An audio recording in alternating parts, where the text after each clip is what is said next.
sarili, sabi nyo nila ang disiplina ay mahalaga. Ito ay hindi lang tungkol sa pagsunod sa patakaran, kundi pati na rin sa pagmamahal sa ating kapwa at pag-respeto sa ating halikan.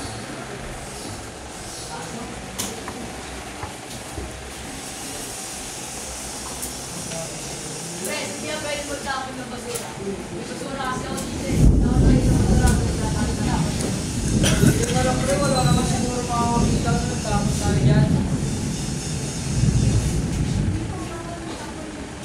Bakit ba gusto namin magtapon dito eh? Bakit? Situan, hindi ko ba nakikita yung sa'yo dyan? Hindi ko ba tinuturuan ng Lord po, Lord po, ang kapirahan ng kibisyan.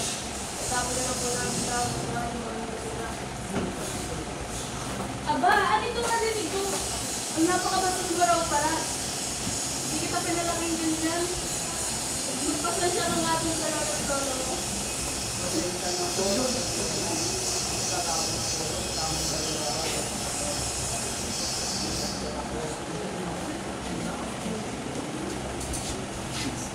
Ang eksena nagpapakita sa sitwasyon kung saan ang dalawang bata na sina Taya at Paras, kung saan ang dalawang bata sina Taya at Paras ay nagtapon ng basura sa isang lugar na hindi tamang pagkakatapunan.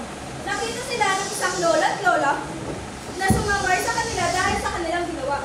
Ang lola at lola ay nagpaliwanag na bawal magtapon ng basura sa lugar na iyon, ngunit sinabi ng kailangan ng disiplina at respeto sa kapwa at ating kalikasan. At ayun po ang presentasyon ng grupong 4.